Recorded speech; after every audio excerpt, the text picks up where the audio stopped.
دیکھو اس کا مطلب یہ ہے کہ جسم و جان، یہ سب سے پہلی خدمت تو ہمارے اوپر اپنی جسم و جان کی آتی ہے۔ اپنی جسم و جان کو اچھی خوراک دیں، اچھا پلائیں، اچھا سلائیں، اچھا کھلائیں، گویا کہ جب جسم و جان آپ کا قوی ہوگا، طاقتور ہوگا، تو تبھی آپ کسی عبادت کے قابل ہوں گے، تبھی آپ کسی خدمت کے قابل ہوں گے۔ تبھی تو حدیث میں آتا ہے المومن القوی خیر من المومن الضعیف، طاقتور مومن وہ کمزور مومن سے بہتر ہے،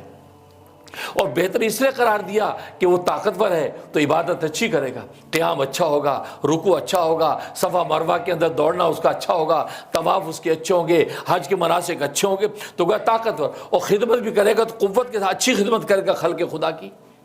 اگر طاقتور ہے۔ لیکن کمزور لاغر ہے، وہ خود قابل خدمت ہے، یہ دوسرے کی کیا خدمت کرے گا؟ یہ کسی کو کیا اٹھائے گا؟ لوگ اس کو اٹھائے پھرتے ہیں، لوگ اس کو اٹھائے پھرتے ہیں۔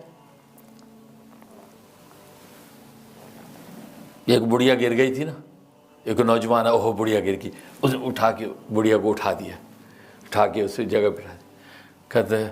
بڑی مہربانی پترا تیری، جی تو مینو چکے اللہ تینوں چکے، جی تو مینو چکے اللہ تینوں ایویں چکے۔ تو مطلب یہ تو پنجابی میں آپ جانتے ہیں تینوں اللہ چکے، تو مطلب آپ سمجھتے ہیں، مطلب ہے اللہ کو پیارے ہو جائے، تو کہتے ہیں جی تو مینو چکے اللہ تینوں چکے۔ تو کہنے کا مقصد ہے تو خیر، تو طاقتور ہوگا تو آپ خدمت کر پائیں گے نا۔ اس سے سب سے پہلے اپنی جسم جان کی خدمت، اس کو اچھا کھلانا پلانا، لہذا اسلام میں اس کی کوئی ممانعت نہیں کی، آپ اچھا کھائیں، اچھا پئیں، اچھا پہنے اوڑھیں، اور اچھا جو ہے اپنی شخصیت کو رکھیں۔ اسلام تو چاہتا ہے اپنی خدمت اپنی جسم و جان کی پہلے،